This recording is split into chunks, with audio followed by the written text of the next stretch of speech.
So my version of going through the exercise was Chun educated me about his experience, and my mind was blown because I was like, wait, that's such a brilliant way to think about myself, because I'm not the title. I work for this company, and when I introduce myself, it's so awkward because they're like, what do you do? And I'm like, I have 7 jobs. Where do you want to start? Like, I don't know. Chun mentioned that it was something that kept showing up in his life. And it was like, not only did it keep showing up, but it was a good feeling, like the right feeling. Like in his gut, he just knew, like, I want that, that's right.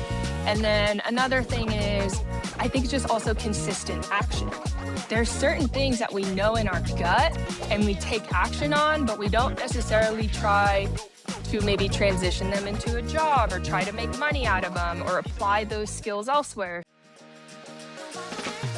Not everyone is lucky enough to have a mentor or someone older and wiser guiding them through the unspoken rules of the workplace. Most of us just have to learn the hard way. But I'm on a mission to change that, and this podcast is that mission. Welcome to Season 2 of How to Survive Your Boss, where each episode brings real stories and practical advice from incredible professionals who've lived it. I'm Kiana, your host. Let's get into it.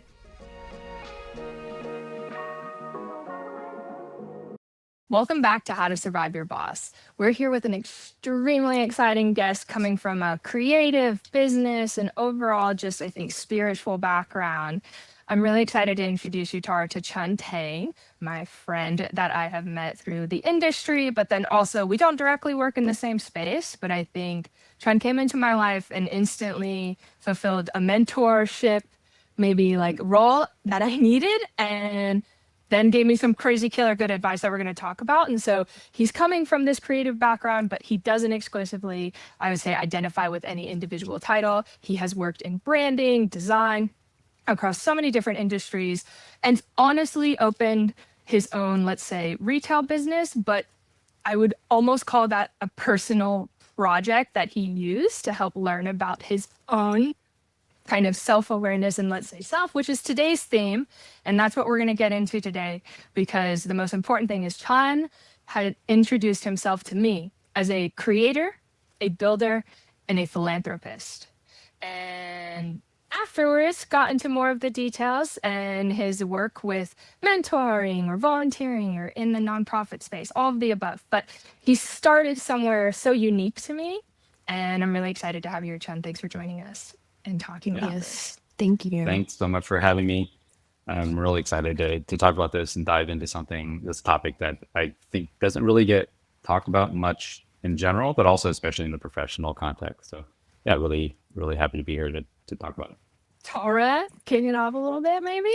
If you could go back to the beginning of your career and give yourself one piece of advice, what would it be? I think that's something that a lot of people ask, especially in this context of like career and as I've kind of gotten older. And honestly, I think finding clarity, is such an important thing. I basically kind of, no matter what you do, but as you're younger, I think it's super helpful to understand goals if you've got them. Some people don't have goals, and that's totally fine, but your goals and what you love to do, what you don't love to do, what brings you joy, and all those types of things. And a lot of times people can't answer them necessarily right away, but I think you kind of keep those things in mind and start to try to answer those questions.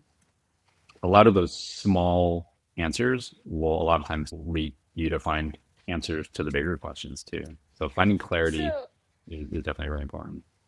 Yeah, speaking of kind of maybe your builder background, it's almost like treating yourself as a project and using that as a basis to build the rest off of, maybe an infrastructure piece. Or would you say yourself is the full project and then everything else is a full project?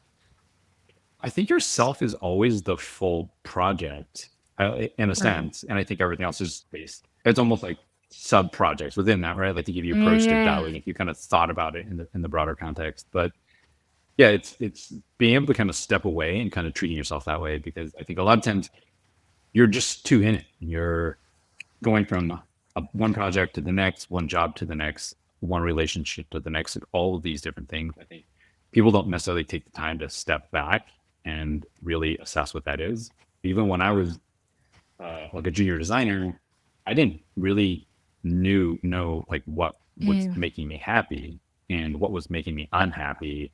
and those types of things. It was always about, great, I gotta get that project. I gotta get the promotion and get a rate. Like Yeah. you chase those things and not really taking a step back, thinking, why am I chasing those things? You said this one statement. This wasn't exactly what you said, but this is what I've heard it being said as, which is you can't see it when you're in it. Yeah. I've had that yelled at me. Yeah, for sure. And that was really interesting because there was a theme, I think, throughout my life. I first actually heard that from my sister. I was talking to her years ago about my like school and just a lot about, but just about different things. And she just was like, she's like, what would you think if somebody else asked you that question and asking you for that advice? Like, what would you tell that person? I think that really set the foundation for me thinking about like taking a step back. It's also a very like kind of Buddhist thing about distancing yourself, but that's one of those situations because if you can then objectively think about it, I think you're more likely to make the correct choice This, because you're removed from it a little bit. yeah, I'm trying to think what the right word is. Introspection. That's the word. The Yeah. concept of kind of spending that time in your head, reflecting on the past. So Tara and I, our father started a Buddhist group here in Colorado. And after he passed away, we didn't participate much, but we went and visited. And it was interesting because Tara had never been a part of it. Like the Buddhist culture growing up, she never went to the temples. She had never done soak or, I don't know, losar or any of the above, right? And I had done all of those things. And so it was really interesting because I was telling her all the stories of being a kid, having all of these adults meditating and going crazy. Truly, as someone who you could say personifies ADHD and the inability to sit still and all of those things, being a kid and being told, sit on this mat, cross your legs, say 0 words, listen to this bell, and release the thoughts from your head and find peace. And I remember being in my head going, there's no peace in here, pure chaos. I would sit there and I would hear the sound and then I'd look at every machine item in the room. Anyways, long story short, how do you build that muscle? Because I'm just thinking, I feel like a lot of people think they're introspecting. And I also think there's a lot of overthinkers that are introspecting, but maybe aren't doing it the right way. Yeah, I think that the question, it's so having taken a long time and taken a long journey, right? And this is probably something like Tara, you keep in mind as you're making progress and growing and getting older and going through the different phases of your life and career and all those different things, is that I think oftentimes we're always inserting too much into our lives. And I think it's even more so now than it was 10, 15 years ago, is that there's always too many things, whether you've got a podcast or you're trying for a new job and you've got a relationship, you're traveling, right? And there's always so many different things that, like even going back to your example about meditation, is that it's actually scientifically proven that you actually need quiet space in your brain. You need to stop so that your brain makes new neural connections to make those connections of seemingly disparate ideas. So the things that you learned, maybe to walk away from this podcast, but something in a year happens. A lot of times you don't connect those things until your brain actually has time to sit with it and to kind of put those things together. You're like, oh wait, I remember having this conversation and then being in this moment now and putting the two things together. And so it's finding that quiet space. And I think that's why I think rest is really like underrated, especially now. So go back to your question though, is Kiana, is that to be able to make those connections and find that answer is, I think people have to be intentional about taking that time. So if they're partway through their career and their journey and saying, hey, what do I want to do? Instead of just continuing on, is take some time, take a few days, really sit and really think about what they want to do. All those different types of things, like Tara, for example, and just using you as an example, is just when you kind of reach that next chapter of your life, instead of just being like, taking the first job that's offered, or things like that is the intentional thing. Okay, what type of job am I taking? What am I doing it for? What do I want from it? And does it serve a purpose? Kind of sitting and answering all those questions as opposed to just moving from one thing to the next. I think those types of situations are where you can do that. But it often takes time you have to take the time to do that. And I think that's really important. And so like for me, for example, when I really kind of started on this journey was when I actually had a break, like in my life, like just everything. So the store that you mentioned, I closed down the store. I basically had a blank canvas to say I can stay in Southern California. I could move. My family in Southeast Asia. I've got all these different things. I can do anything I wanted, essentially. Personal life here, and I was just like, okay, great. What do I want to do? And so that's when I really had to start thinking about those questions. And that's kind of when I arrived at these answers of what am I doing and why am I doing it? And so that was a point where I took months of time to really discover that. I know everybody just not everybody has months of time to do that. For me, that's what all happened.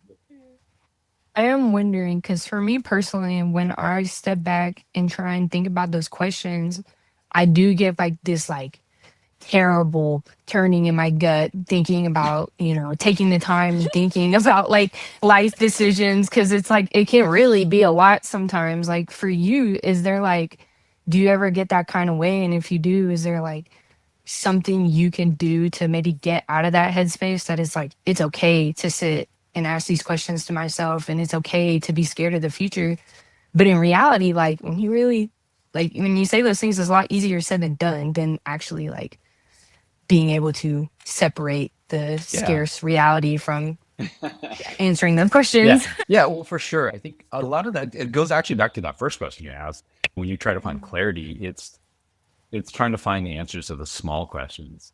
And I think for me, I was asking a lot of those small questions at first until I actually had this epiphany, and it was really strange. I thought that was just a strange thing to think about, like an epiphany. I'm like, is that real? Does that really happen? And I actually did. Super real.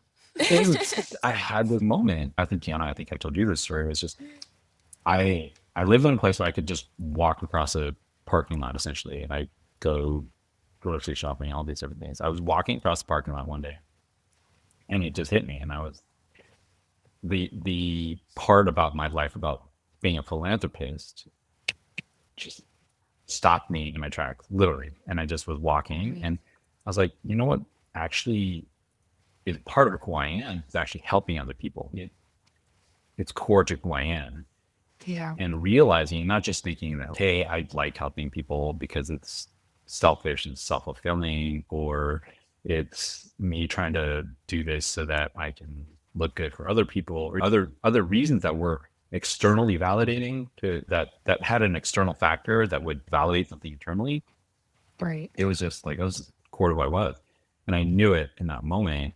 And then, I remember that, and it was just so vivid. Like I actually can still like picture that moment. I know that. Yeah. And so but it took me a long time to tell that you're saying is just, even if you have to write it down, if you keep a journal, all those different types of things, is to really kind of keep track of those. Okay, well, like professional, what do you love doing? Are you one of those people who are going to try to do professionally what they're going to do in their career, as like what they love, right? Like somebody who might love music is going to try to be some form of musician, or maybe it's separate. I know a lot of people who do that too, and it's just finding those little answers and then putting them together, because it is overwhelming to sit and be honest. Like what makes me happy to sit and be in yourself. my personal life. That's scary. It can be, for sure. So I don't know. I have two things I wrote down. One, everything you're talking about with intention just reminded me of something I saw somewhere on TikTok, cannot remember who, but they were talking just, if you want to lose weight, the tip to losing, like just easiest step, a rule you can follow, will work no matter what, in a sense, is write down everything you eat every day. That's it. Not curate a specific type of eating, not do anything except just write down exactly what you eat, the quantity of it, the amount of it, and write that down every single day. And that exercise alone will help you bring a lot of awareness to your eating consumption patterns and so forth. And then, of course, naturally, because you've been brought awareness to it, you can be a lot more intentional with your every individual choice and then kind of evolve from there. I'm trying to think how that applies to people. I mean, it makes sense because it is, I think one of the important things that I think that a lot of that kind of stuff, it's being present and it's being intentional. And that's what it's doing. Right. Presence. And it's just, so if you decide that you're like, hey, what is making me, and this is, I literally do this, I have this list. It's like the pros and cons of like all these major things in my life. And I said, great. Do I want to move? What are the pros and cons? What do I want to do for a career? Like before I close down my store, like what's going on? And it's just, you start to really see those things and you start to quantify those things and what you're eating. And sometimes you're like, I don't know, maybe I shouldn't have eaten the whole bag of chips. Or it's you get into that and you're like, okay, well, I know why, right? Yeah. And if you're in a professional setting, it's okay. Well, 3 out of the 5 days I'm at work, I come back, I feel like crap. Stop And eating is that Kiana. right? So you go to that and you're like, okay, well, maybe if I feel like crap 3 out of the 5 days, there's something wrong with something. And that can lead you further into the why and the how and all these different. Yeah. But another thing too, I feel like a lot of people, they're not even aware of the feeling like crap. They just think that this is how other people feel, or we're so disconnected from our bodies. I think another thing too, Tara, especially when it comes to career, because yes, it's self-awareness and it's applied in life and it works for all things to make it better. But when I just really hone in on the career part, 2 things that come to mind, you don't know anything. So it's like, how can you be super intentional with, in the sense of a specific career, a specific choice, a specific destination, when you've not experienced any jobs? I mean, unless you're interested in retail for the rest of your life, which I know that's not, or pre-med here. But I'm just saying from the regard of, with intention, I think at your age and with your group, there is a step down from what am I doing with my career? And it's more of a, what skill do I need to learn? And what makes me curious? That was what I used to tell, at least all the kids I'm used to tutor in college, was the reason they give you those things called electives was not for GPA fluffing, although it is typically used for that. And it's more about kind of giving you a thing that you have to check in order to explore and experience other or classes or majors or any of those things. And I don't know, I'm trying to think of a specific one for maybe the college student when we think of how can you look at being intentional within that in direction of building a career, because so many kids, they go straight to college. I think the same things apply, honestly, right? I mean, and I say that because going through school, like I almost didn't become a design major. Going into school, I didn't know that I was going to be a design major. And I almost minored in psychology. And so it was just a combination of a lot of things, like not really believing, I think at some points, hey, this is what I'm going to do. And even when I was about to graduate with a graphic design degree, somebody planted the idea in my head that you should get a product designer. I was like, that actually sounds really interesting.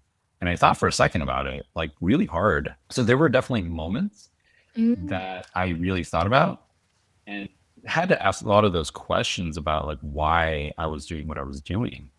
And so I think that it's still applicable, because I think that if you really think about that, the same principles that we use in the creative industry, I think a lot of times you can apply to a lot of things, because it's really just asking questions and trying to solve problems. And so we're solving problems in a visual sense.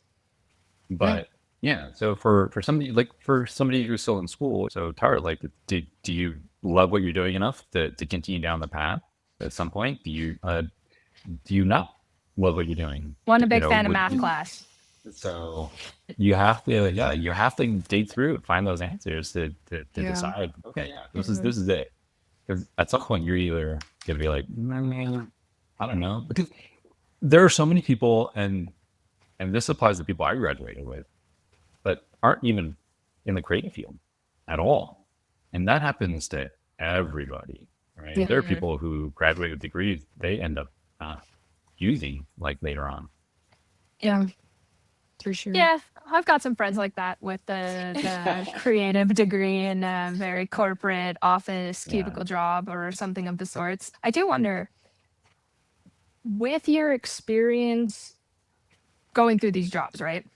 Something that I used to always tell people when I got into college was I was like, hey guys, it's actually about experience and elimination in the sense of we look at things of, okay, let me read online about the job and about the field or about the college or about any of those things and make my pro con list as best I can, but without that tangible experience. And these are really big decisions you're making with life. And so when you get into the tangible experience, you're like, whoa, it's so much different than what I was reading and thinking it would be in my head.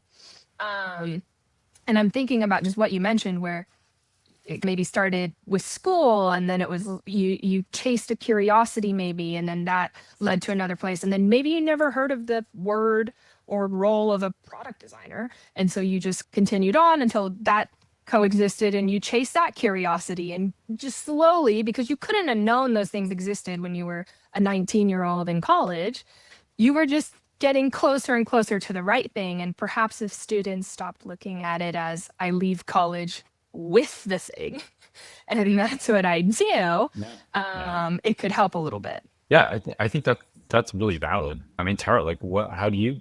Yeah, how do you feel about all that? Right? I think like when you as you're trying to approach it all, it Terrifying. and kind of what you're hearing, like, is it like really daunting? And do you feel like, hey, this Ways. is Every time I think or somebody asks me a question of like, oh, why do you want to do it? Or, oh, well, why are you interested in it? And I kind of have a brain fart and I realize like that's going to be a question I hear for the rest of my life. And is that something I do want to do? Is it something I do want to pursue? It's so scary because it is a lot of school. I feel like, you know, when you get your associates, it's not as long, but it is equally as scary. But sitting in school for 8 years for one specific thing is like, yeah, it is pretty scary. it's a commitment for Without sure. doing it. Yeah. Yeah, Yeah, exactly. And that's yeah, and that's why I think it's important to continually ask yourself that question. I don't think you ask yourself that question once and have the answer. I ever. think it's like you ask yourself the question, you give yourself an answer, and it's like you're constantly testing against that theory, right? And I think that you're like, Yeah, great, am I going back to my kind of the intro title on how I identify myself as a creator and a builder and a philanthropist? Am I able to continue to say yes to all those things, like year after year after year, or however long? Mm, And if the answer is still yes, then the answer is still valid. And so I feel like I took a lot of time to get to that point, right? So I'll be honest, that probably didn't happen until I was like 40, where I was like, this is it, and this is the answer.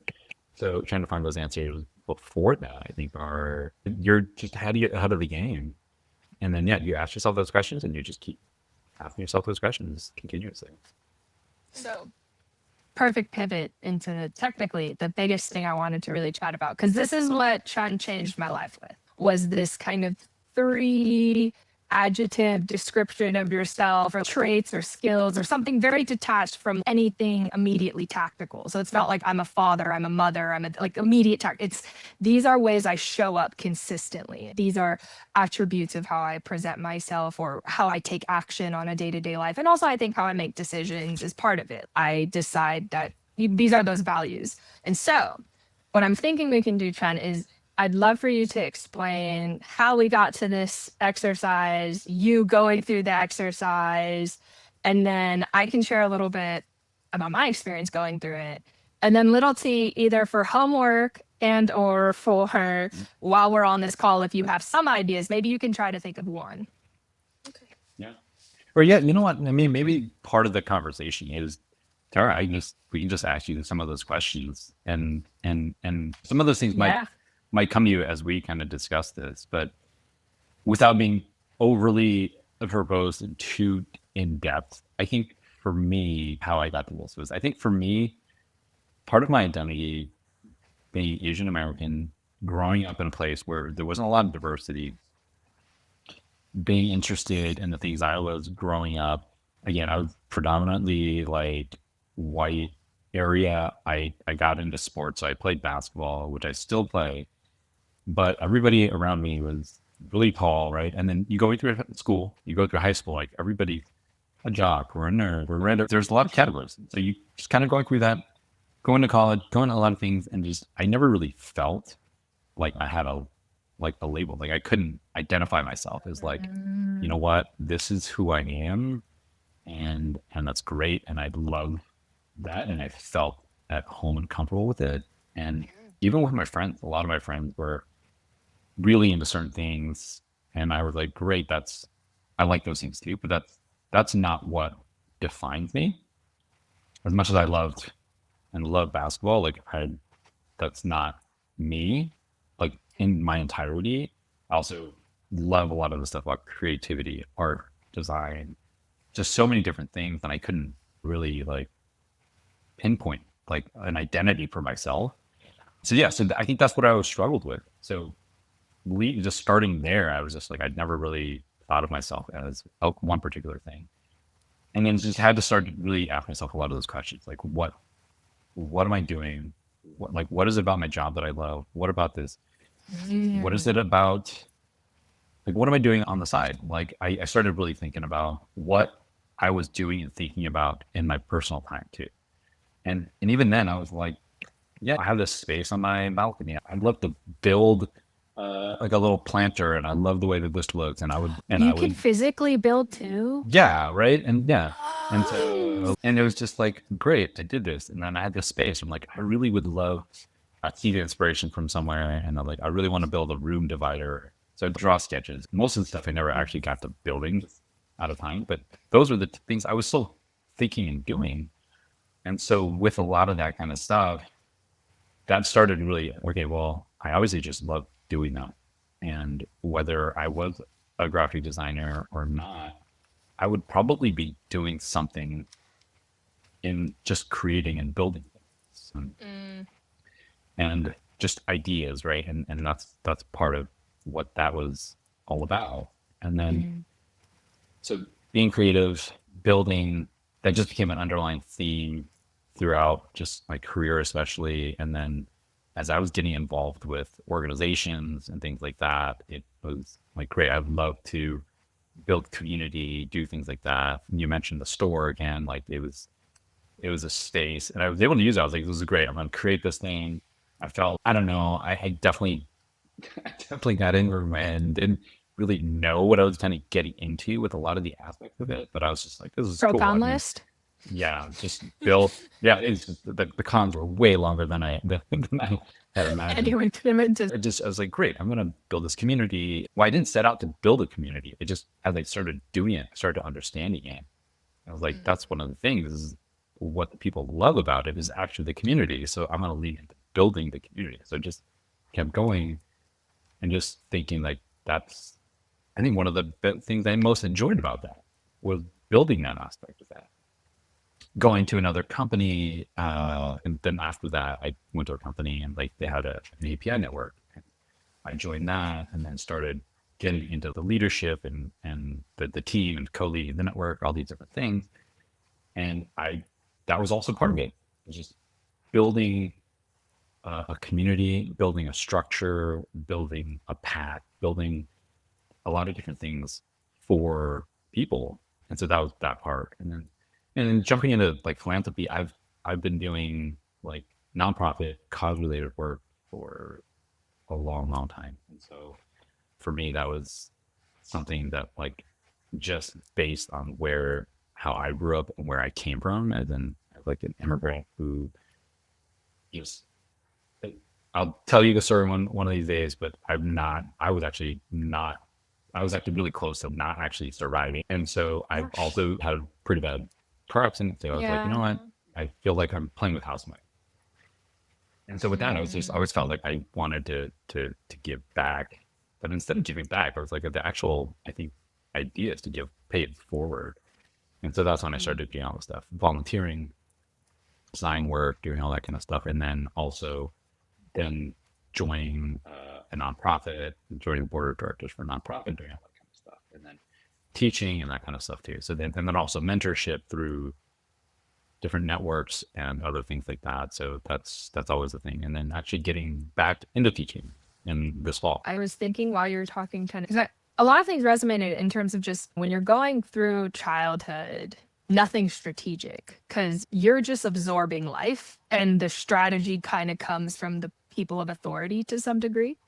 So that concept of being intentional or thinking of what's next or thinking what to do, you don't really practice that muscle at all because a lot of times you're really focused on, I'm curious about this bug. I'm going to go dig in dirt. And then someone's, hey, it's dinner time. Come eat. And you got to move into the next phase of the day. But as you get out of school, it starts to become, okay, what am I supposed to go after? And something you and I have talked about, Chhun, is chasing accolades and getting caught up in chasing a good title, right? Yeah, What is an definitely. I accolade? think. Sorry, what's that? An accomplishment. An accolade is like Oh, an okay. I was accomplishment. like, It's like the fancy stuff. Basically, you know how people are like, oh, they're trying to get my clout. It's basically corporate clout. okay. All right. Makes sense. Awards and recognition, right? And that stuff. Accomplishments, whether it's just like, whether even if it's an award, it's something that like, great, I did this, and it's like the most views on YouTube or whatever, right? Those are start things that people start to say, hey, this is what it is, right? Except those it's are the most types of likes things. on LinkedIn. Yeah, all those different things. Anything that you can claim, essentially, it's become what it is. They more so than just like awards and things like that. Yeah, but I mean, it even goes back like I love the scene where like one of my favorite things when I was a kid was I would sit entire weekends just building Legos, and that's kind of where like I look back, and that's kind of where this whole process for me started. Or I mean, even Charles Darwin just loved bugs and would sit and look at bugs all day. And he obviously became very good at that, but right? Or a musician, I think that's always something too. So you just kind of look at that, and like a lot of times you can find the root like way back. So I think sometimes you just have to stop and pay attention to what those things are. It's like so my version of going through the exercise was Chhun educated me about his experience, and my mind was blown because I was like, wait, that's such a brilliant way to think about myself, because I'm not the title. I work for this company. And when I introduce myself, it's so awkward because they're like, what do you do? And I'm like, I have 7 jobs. Where do you want to start? I don't know. And when he shared that with me, that was where the whole everything tour, that's where it started, was this conversation. Which there will be more to share. You can either thank me or blame me. Like whatever. No, absolutely thankful. The most thankful ever. However you want to see that, Tara. I can't imagine a luckier person than myself for just the way things have turned out. But the way I went through it was, Chhun mentioned that it was something that kept showing up in his life. And it was like, not only did it keep showing up, but it was a good feeling, like the right feeling. In his gut, he just knew, I want that, that's right. And then another thing is, I think just also consistent action.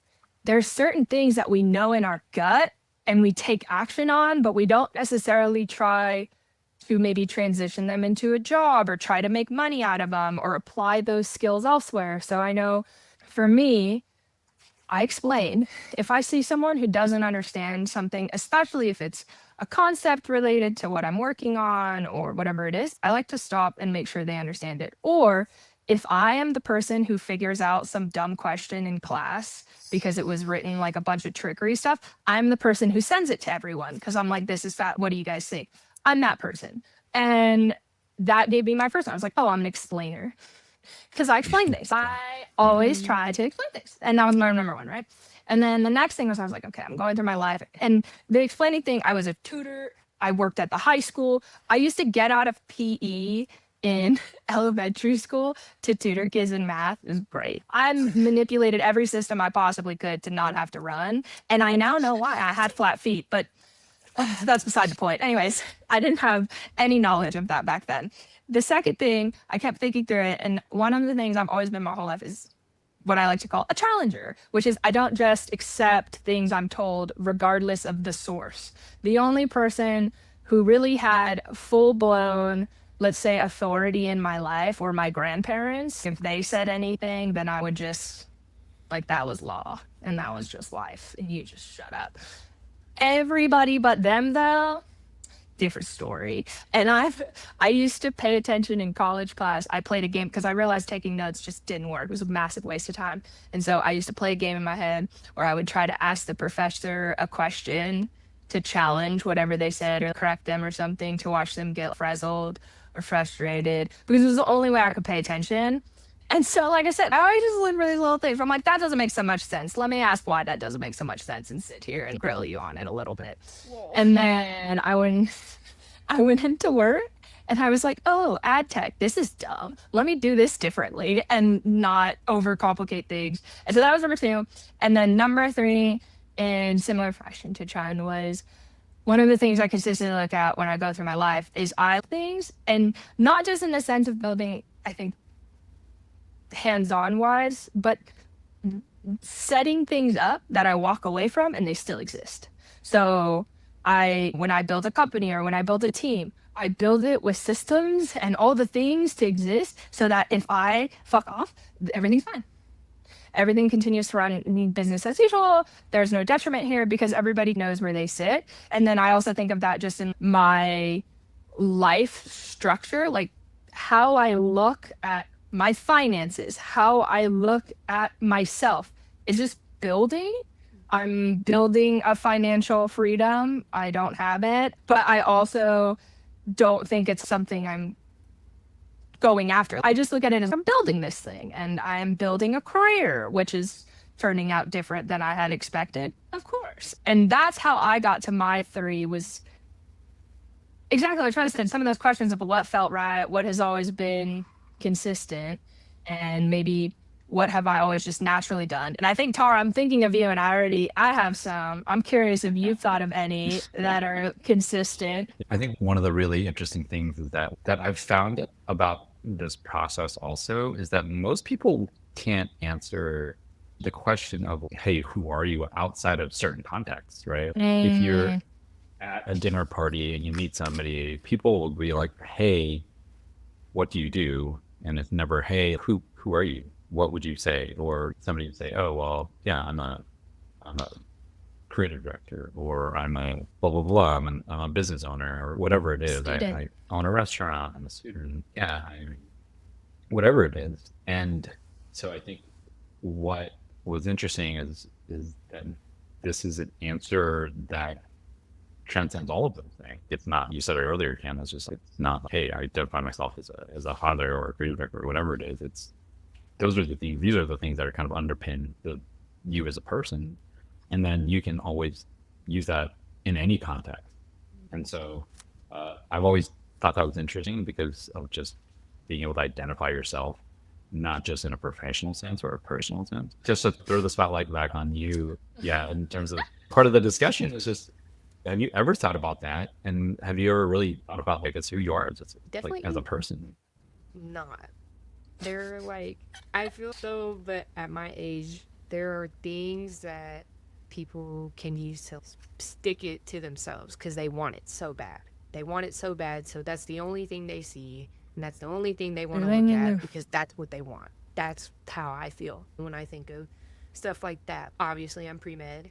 My whole life, Kiana has brought to my realization, I have been growing up in the hospital since I was born to now for our mom. Since I've been literally a child, all I have seen is in the medical field, doctors, hospitals, taking care of people, taking care of my loved ones is very consistent.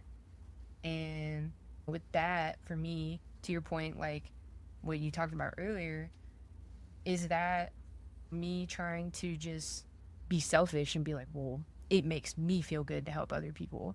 But in reality, when I do it, I don't feel anything. I feel if I am able to be a body in a room that is helpful and useful to somebody else, that's what's important to me, right? Like when we were in Japan and our grandpa was sick and we had to take care of him, my sister was losing her fucking mind because she does not do this stuff. She doesn't do the medical thing at all, no needles, no nothing. But in my head, I was there, and all I could do to help her was to try and stay as calm as possible. And it's okay. Things like this happen. And try and help in that aspect of trying to help others. Because I would rather help other people than help myself, is the issue as well. Which is a bad. But, right. I do that a lot. At least I attempt. Even, me and her, we bicker a lot. To but get I it to try get and a help bad her thing anyway. for sure. Yeah. Right. But it's just like, for me, when I chose dental, it has just been something that has stuck with me since I was little. I've always been a weirdo about teeth, like ripping teeth out, and like, She likes don't know. scary movies. Some additional Right. context, Chun. We found out my mother was pregnant with Tara the same month we found out my dad had terminal lung cancer. So from the literal minute Tara's existed in our known world, she has been surrounded by just tense, medical, family, like all of the above. And this all came posed to me because I was like, hey, little T, what if? What if you were around all this medical stuff and you were like, okay, this is the thing. And the dentist was the nice, because I hate the dentist, but Tara loved the dentist because the dentist was so much nicer than all the other medical places. And so I was like, what if? Maybe some of that made you lean towards it and you're kind of just building off of a general preference of something. But these are big life decisions. And if I could go back, I see college differently now. I was so focused on just getting out and moving on that I didn't care how it happened. But Tara's different. Yeah. So yeah, I guess I think in addition to that, right? So I think you're talking about doing like pre-med and what else there is. I think at its foundation and what you're explaining, right? It sounds like caregiver is probably a term or something around that space. Yeah. It's probably one of the underlying things I think for you, right? That you say that because I think that was the priority in the moment with your grandfather. Maybe you don't hate needles, maybe you don't love needles, maybe you're not totally apathetic, but that was the thing you dealt with to do the end goal of just providing care for your grandfather. Yeah, for sure. She disassociated a little bit. I think we all were. It was traumatizing. I can say that myself. Kiana had the hard bit, and I was the supporter. No, everyone had the hard bit. Just being in that space was hard, whether you were us or the nurses or any of the above. Even if they do it all day, it doesn't take away from how painful those feelings are. It's just some people are a little more used to them than others, maybe, I think, right? I also am curious too. So we keep mentioning the retail business, but I think something, at least for me, that really resonated with that is in life, I think as leaders, where they say, hey, you want to be the leader. You never want to be the follower, you want to be the leader. And hey, you always want to be the CEO, you never want to be the intern. Always want to be CEO, never want to be an intern. Or you always kind of want to be an entrepreneur and work for yourself and work for a company. I think that's one of the biggest trends that have come out of this COVID layoff maze that we're sitting in right now is everybody wants to start their own business and everybody wants to kind of be their own boss. And at least doing it for myself, I know I have seen how lonely and hard it is in a lot of ways. But I think this one's really unique because you started a tangible business, you had a community there, and you still just realized this ain't it. Yeah. I mean, people always talk about failing, and that's such a lesson, and it definitely is. And that's hard to say it. Failing is definitely an important lesson, but in trying to build that and understanding, like, it's a massive commitment, even for the scale it was at. It was small. It was a small, like 400 square foot space. The commitment that it takes for one person to do that on all the aspects of it, and that actually was the other thing that kind of drove me to all this stuff too, is going through that process of, well, when do you call it quits? Do you you keep it going. You not keep going. What am I doing? Why am I doing this? And you start asking yourself those questions, because if you've ever worked retail, or if you've ever done any job similar, if you work in a warehouse or a factory or something, it becomes very tedious. And it's like, you have to love that process every single time. And it got to a point where I didn't love it enough, and just became more than what I wanted to do. But there was so much that I learned from it. Like, would I go back and do it the exact same way again? It probably, there's definitely like financial ramifications, right? So definitely from a financial standpoint, it was awful. It definitely pushed back a lot in terms of money and just years of time and things that, but in terms of the actual stuff, the actual relationships and the lessons and things like that, I still carry with me. Like, some of my best friends are people I've met through that. There's lessons that I carry professionally, like what I can understand from a consumer sitting in a store day to day and watching people come in and out of the store and talking to them about what they want, what they're buying, why they're buying it, why they're not buying it, is a massive lesson. And I don't know anybody else who's ever done that, to the point where you could sit there and say, I'm selling you t-shirts. Why aren't you buying t-shirts? Or why aren't you buying this particular t-shirt? And there's just so many lessons to be learned there. So I don't know if I actually answered your question. Like, I mean, like, diverted a little bit. No, I think, here's the thing. One thing you said that really stood out to me was the word failure, or like making a mistake or doing something wrong, or any of the above. And it's something I've been talking a lot about with Tara recently, because she's at the age where all you do is make mistakes constantly, and you're constantly trying to dodge mistakes, but they follow you everywhere you go because life's happening at you so fast, and you're just like trying to learn how to adult.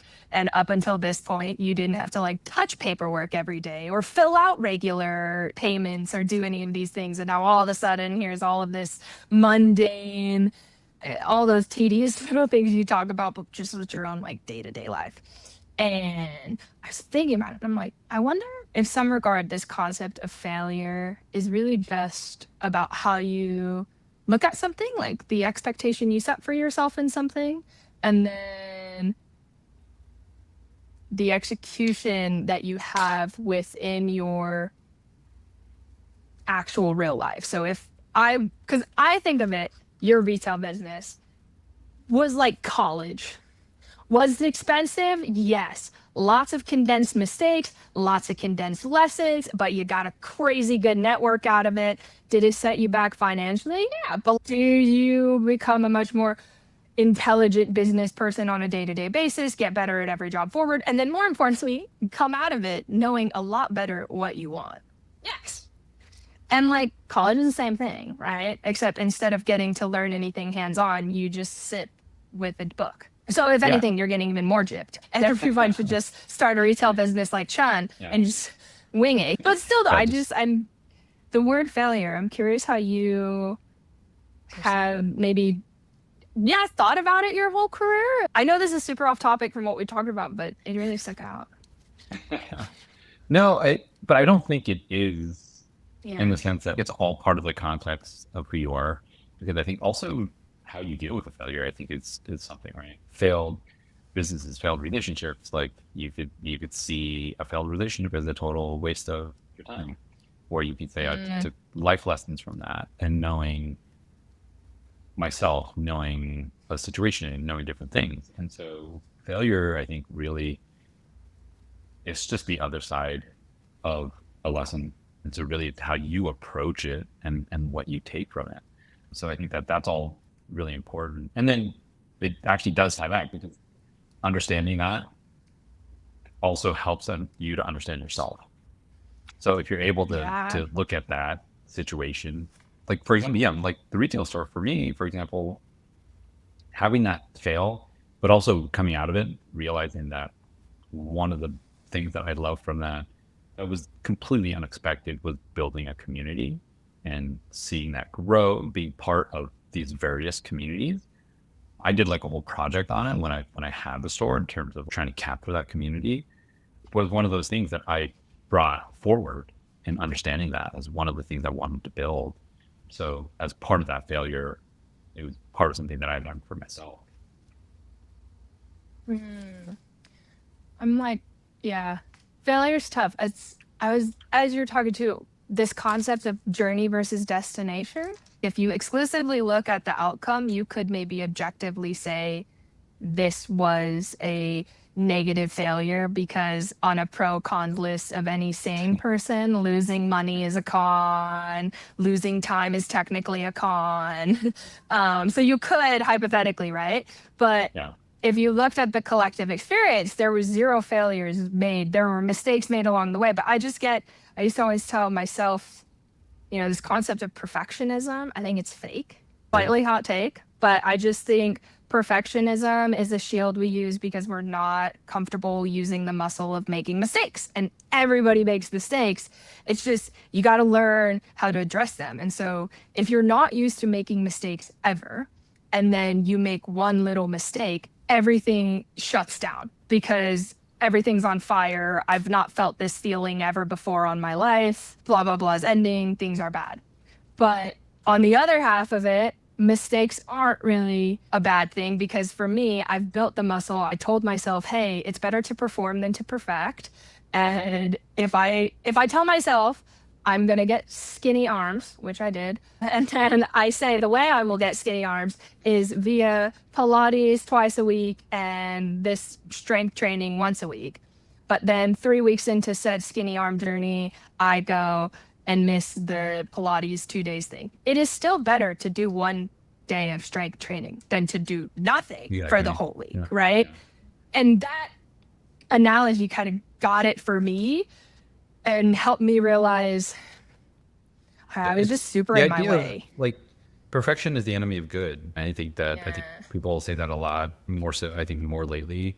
And it's super true. And I remember as I was physically building the space in my store, and as a perfectionist in like my job, like when I do things, I'm like, I got to get it dialed in. I have to move this letter perfectly in this logo, right? Or things like that. All these different things. I was reading a book, and I can't remember who the creator was. I think they're the makers or the creators of Basecamp in that book. And I remember them. They were like, we released that, and we didn't have billing. Like, we didn't know how to build people. Like, we couldn't build people, but we knew we had a month to figure it out. And so we're like, we need to do it. Like, we just can't sit on this forever, right? And so they're like, let's just release it. And they released it, and they figured out the billing after. And I sat there, and I was like, I could have spent another month, 2 months, or whatever it was, finding the perfect time to open my store. And then I got to the point where I was like, fuck it, I can't sit and have an empty store and have nobody coming through here. I'm sitting on all this inventory. Like, it doesn't need to be perfect. Nobody else is going to know this but me. So I was just like, let's go for it. And I did it. So that was like a big lesson for me doing that. I think, okay, one of the topics we did plan on talking about, Chhun, on this How to Survive Your Boss podcast of ours here. And a question I have too, because speaking exactly like you said, me and Tara making this podcast was I have this idea, Tara. We have these calls every single week. I'm meeting these people. I don't know how it's going to look. I don't know how it's going to work perfectly. And I've been making lots of mistakes. And I was just telling Tara, because our previous logo, trash. But I hired a couple people on Fiverr. I just needed something tactical so I could start moving. And I was like, I'll change it eventually. Season 1 doesn't even matter, because season 1 is just me lecturing Tara so Tara knows what words mean. So that's kind of, it's fine. And then I bought some clothing for it because I was like, oh, maybe I should try to promote it. But when I got it, it just didn't feel right. Holding it in my hand, looking at the tangible thing, I was like, this is, yeah, right there. I was like, that's not it. It's just not right. It doesn't make me feel right in my gut. And that's not the mission and the energy I'm trying to convey. And so I was like, all right, we got to pause season 2 even more, because we were already behind thanks to my grandpa. But I was like, let's pause it some more and rebrand. Just completely rebrand. And did it sink me even more than the 100% sunk of the pod? Sure, I guess. But I don't see it like that. I just see it as because I needed that tangible thing. And if I would have waited for that to release the first season, we wouldn't even be here today. And pivoting into kind of self-awareness and in the workplace. So yes, your work self is your home self, you're all one, and you need to be self-aware as a collective whole.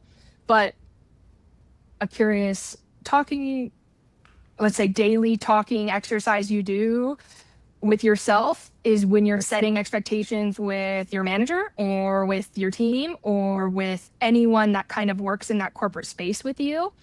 And there is the aspect of that is your self-own awareness, which is I can get this much done, or I can do this for you, or I have these skills. But then I'm also curious, in your experience, how you've seen leadership take on self-awareness, and maybe times as a leader where you saw an employee either lack it or have it, or basically just self-awareness plus that relationship equals what kind of fun stories? I'm going to get into too many fun stories, but I think, right, like I think just bringing it back in context, and I think you can take self-awareness and always put it in different contexts and have different conversations about it, whether it's personal, whether it's in school. Tara, you can probably just start thinking about people like teachers, faculty, other people who kind of work at that level who should be professional and kind of how they're not, and all these different things, or they're just really, really professional and really good at those types of things. A lot of different variations of situations of self-awareness. I think for me, it's understanding, having that clarity for yourself will give you that in terms of what you want to do, all those different types of things. That provides the framework for how you define your relationships with other people, your coworkers who are kind of on the peers in terms of just, I guess, experience level or title, things like that. Seeing that with your manager and things like that, because if you're both able to function on that level, you have that different, you're on different levels that you can also respect each other for various reasons, just as a person, professionally. And if if you have that and they have that, then you can set expectations, be reasonable, do those types of things. And that they're also functioning, managers and things like that are also functioning in a way that is professional, but that benefits the reason they're there. If they're there for themselves, that's something that that's what they're bringing to the workplace. Or if they're there to manage and grow a team, to mentor a team, mentor those types of things, help you grow in your career path. Or if they're going to manage themselves and their team, or if they're going to manage upward. If their goals aren't aligning or things like that, I think that's very important, because if they're also not bringing that self-awareness to the reasons of why they're doing it, they're only going to function in their own self-interest, to whether they're like, great, I want to be VP or COO, chief, whatever, and you move upwards, they're just going to function in that direction and do what's best for themselves. I've seen it happen, and that is, and sometimes it's very obvious. Sometimes it's not obvious to them, but you can start to understand that. And then when you're able to kind of take a step back and you answer those questions about other people, and you're like, well, great, so and so is doing this. Why are they doing it? And you start to kind of start to see the bigger picture.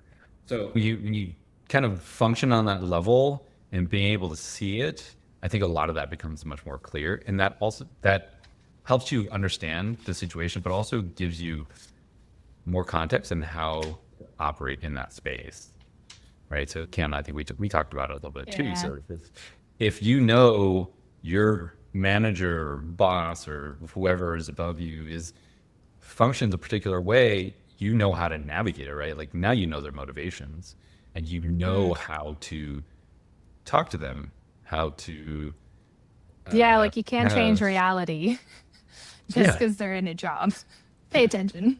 But that also gives you context of how to behave. If they're always behaving in your best interest, then you can walk into a meeting and not have everything dialed in. You don't have to have everything super buttoned up, because you can talk to them and they will, you know what, I understand where you're coming from, blah, blah, blah. I know you have some situation going on at home. Cool. Let's do, let's take some more time to do this. Yeah. Or, Do you have an there's example, a lot maybe of that. fun, of a one time where, like a specific example of a time where you saw yourself implementing this self awareness IRL in a workplace? Maybe it was like getting a project, or if I don't know, any of those, any specific moments where you're like, Um, yes. yeah, well, I think part of it was that there was a point where, like, I saw it unfolding in real life where at a place I was working at, I was being promoted, or like a coworker of mine, we were both on the same team, and we were managing our own kind of small teams, like subgroups within that. And we were both moved up together in around the same time frame. And we would have these conversations about, like, hey, like, how's it going over here? I'm like, yeah, how's it going over here? And so a lot of the observations that I was having about my manager were great. And I could see, like, their investment. And they were very focused on team themselves, understood a lot of the things that I was talking about. And I would talk to this other person about it, and they were like, man, that sounds very foreign to me. Those aren't the things that are happening over where I'm at. And so seeing that, I'm not trying to get into too many specific details. Yeah, of course. Nobody's probably going to end up watching this and being like, I know who you're talking about. And so those things started becoming really obvious. And then you start to be like, wait, okay. And then you just observe the people that they're talking about. You're like, okay, their motivations are very obvious. And you start talking to other people, and then the same story starts to unfold, and you're like, okay, now I'm just validating everything that I'd already thought. Yeah. And so those are the situations where, and you're going to run into that. I'm literally everywhere. Almost every place that I've Everywhere, been all to day. has people like that. And it's going back to the people who are searching for something, and they're aspiring to become a VP, whether notoriety or money or both or whatever it is, right? And it's just an external Yeah. validation, as opposed to being like, hey, I'm doing this, and I enjoy building a team, and I enjoy working with people that I love working with. And so I think that was very much the difference in the two managers that we had. One was so much more concerned with moving up, and then the other person was so much more invested in building a space and environment that they really loved and loved working with. And so that was Well, and I very think both important those step to bring on. things could show up too, right? Leaders can have all of these aspects, but it's just like, what's number one driver? Because something always, when you make the decision and you make the pro cons list, there has to be that breaking point of it officially becomes a con or it's an official pro. But there is that line in between, and you have to draw that, I think.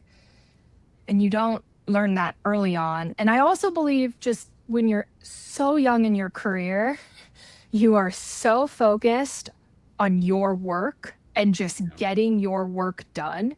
You do not pay attention to anything else, because you're just, oh, I have this assignment, or oh, I have to send an email tomorrow and I don't know how to write an email. Like, all of those things, you get so caught up in that when you're getting the instructions from your manager or whatever it is, you only hear the instructions and maybe just black out for the rest of the conversation.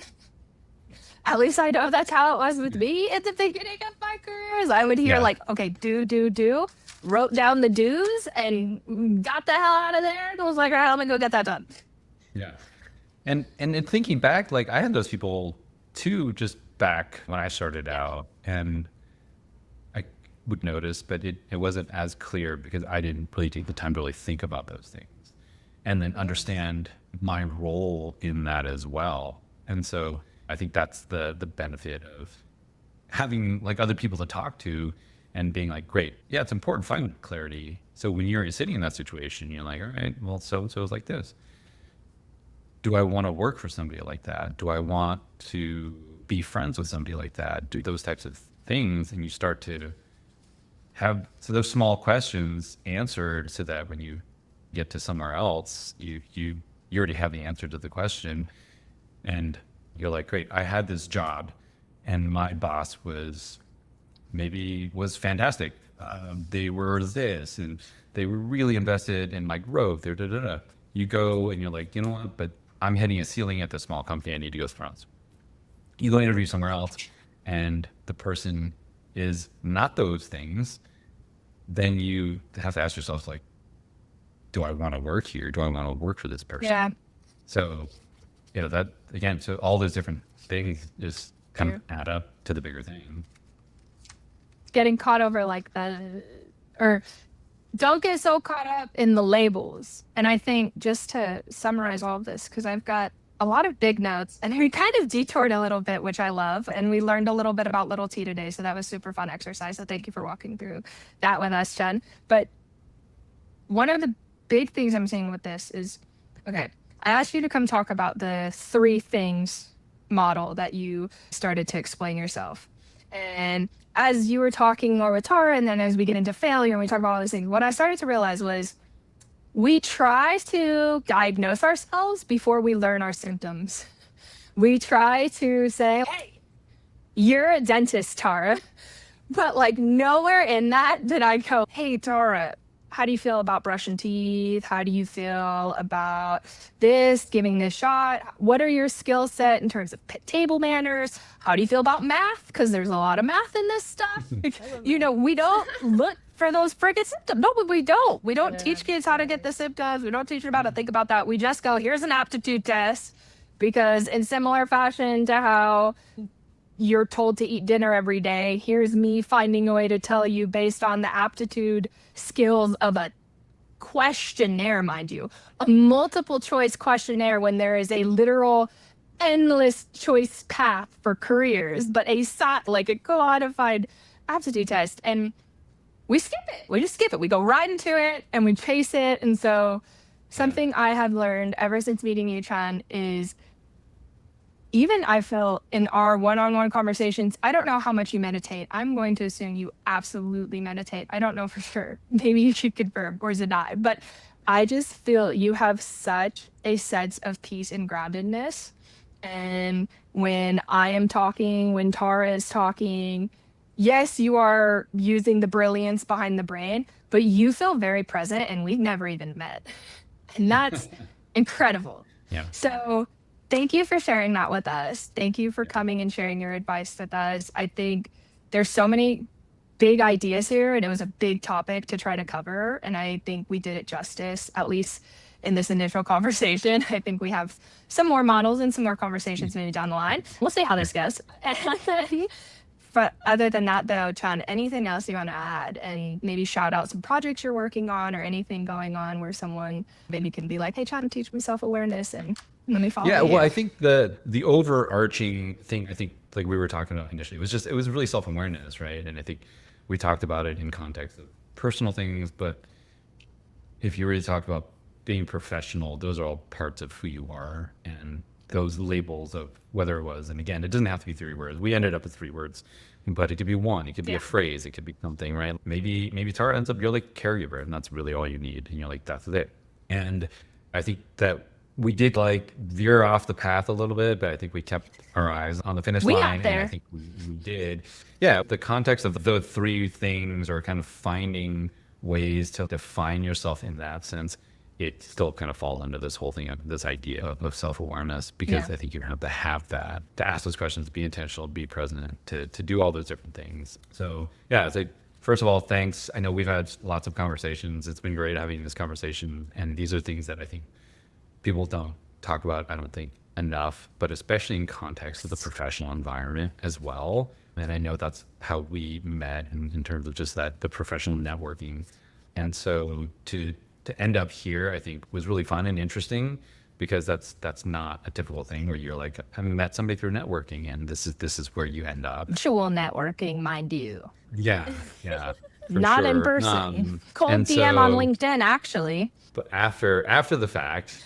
After the networking event, they give you all the contacts, and I cold DM'd. Yeah, well, I was hosting, so yeah, that was the thing. Right? So everybody's heard my story a little bit. And so, yeah, it just, through that journey, a lot of times it is roundabout, but I think you end up where you're supposed to end up. And so I love that. I love the conversation. it's all part of a journey. So yeah, just keep on with the journey. And so yeah, thanks for having me. Loved having this conversation. So for me personally, right now, going back to the things that don't really love talking about is that I am a creative director right now for a small agency called Rent Control Creative. I'll be teaching at Laguna College of Art and Design in Laguna Beach, California. Yeah, you can search for me on like LinkedIn, Instagram. Take stuff Chun's like that. class. There is no, there aren't that many Chhun Tangs with their names spelled exactly like mine. So there aren't. True. If you Googled it, you're not you'll probably find me. So yeah, if you wanted to Absolutely. find me. And you'll be linked up on our site. So once Yeah. we get this all published and all that, it'll be out there. Alrighty. Well, thank you, Chhun. Yeah, thanks Kiana, thanks Tara. So, if this episode hit home, subscribe, rate, and send it to the person who's been grinding without a compass. It might be exactly what they need. And always, peace and love. And Peace paper and love. trails.